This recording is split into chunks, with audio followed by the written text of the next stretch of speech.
যে তরুণী পিএইচডি করতে স্বপ্ন নিয়ে আমেরিকায় গিয়েছিলেন, সেই মেধাবী বৃষ্টির অবশেষে মরদেহ উদ্ধার করা হয়েছে। কিন্তু কিভাবে?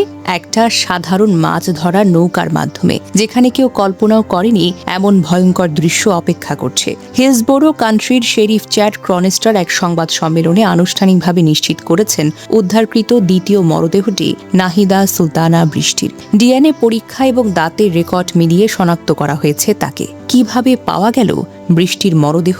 স্থানীয় দুই মাছ ধরা ব্যক্তি নৌকায় করে মাছ ধরছিলেন। হঠাৎ তাদের নৌকার জালে একটি প্লাস্টিকের ব্যাগ আটকে যায়। কাছে গিয়ে তীব্র দুর্গন্ধ পান তারা। ব্যাগ খুলতেই ভয়ঙ্কর দৃশ্য, ভেতরে একটা মানব দেহ। তাৎক্ষণিকভাবে তারা পুলিশকে খবর দেন। এই মরদেহটি উদ্ধার হয়েছে হাওয়ার্ড ফ্রাঙ্কল্যান্ড সেতুর দক্ষিণে, জামে লিমনের মরদেহ উদ্ধারের জায়গার খুব কাছাকাছি। দুজনকেই শেষবার দেখা গেছিল 16 এপ্রিল। মাত্র কয়েকদিনের ব্যবধানে দুই মেধাবী তরুণ তরুণীর এই নির্মম পরিণতি পুরো প্রবাসী বাংলাদেশিকে কমিউনিটিকে গভীরভাবে ব্যথিত করেছে। অভিযুক্ত হিশাম আবু গারবিয়ে সংগ্রহীত সাক্ষ্য প্রমাণের মুখোমুখি করা হলে সে সম্পূর্ণ নির্লজ্জের মতো আচরণ করছে। তদন্তকারীরা জানিয়েছেন সে কোনো ধরনের আবেগ বা অনুশোচনা প্রকাশ করেনি। এখন পর্যন্ত সে আনুষ্ঠানিকভাবে কোনো স্বীকারোক্তি দেয়নি, কিন্তু পারস্পরিক ও ফিজিক্যাল প্রমাণ অত্যন্ত শক্তিশালী। নাহিদা বৃষ্টির ভাইকে ফ্লোরিডা পুলিশ ডিপার্টমেন্ট থেকে ফোন করে মৃত্যুর খবর নিশ্চিত করা হয়েছে। পরিবারের পক্ষ থেকে মরদেহ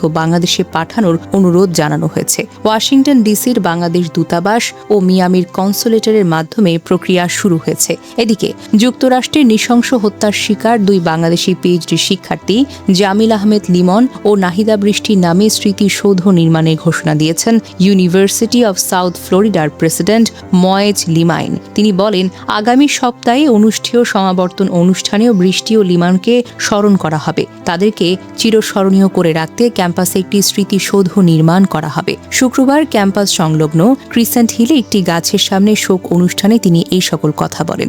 গাছটির একপাশে বৃষ্টির ছবি, অপর পাশে লিমনের ছবি রেখে ফুল দিয়ে শ্রদ্ধা জানিয়েছেন শিক্ষক শিক্ষার্থীরা। সেখানে অধ্যয়নরত বাংলাদেশি শিক্ষার্থীদের সংগঠন Bangladesh student association of university of south ফ্লোরিডার নেতারা অনুষ্ঠানে বক্তব্য দেন। জামিল আহমেদ লিমনের মরদেহ ইতিমধ্যে দুবাই হয়ে 4 মে সকাল 8:40 ঢাকায় পৌঁছানোর কথা। দুই মেধাবী তরুণ তরুণীর এই নির্মম মৃত্যু পুরো বিশ্বের বাংলাদেশের কমিউনিটিকে গভীরভাবে ব্যথিত করেছে। দুই উজ্জ্বল ভবিষ্যতের স্বপ্ন এক রাতে শেষ হয়ে গেল শুধুমাত্র একজন মানুষের ঈর্ষা, অসুস্থ আসক্তি আর পাশবিকতার কারণে। জামিল লিমন ও নাহিদা বৃষ্টি দুজনেই ছিলেন ভীষণ মেধাবী, স্বপ্নবান এবং কর্মঠ, কিন্তু তাদের সেই স্বপ্ন চিরতরে থেমে গেল।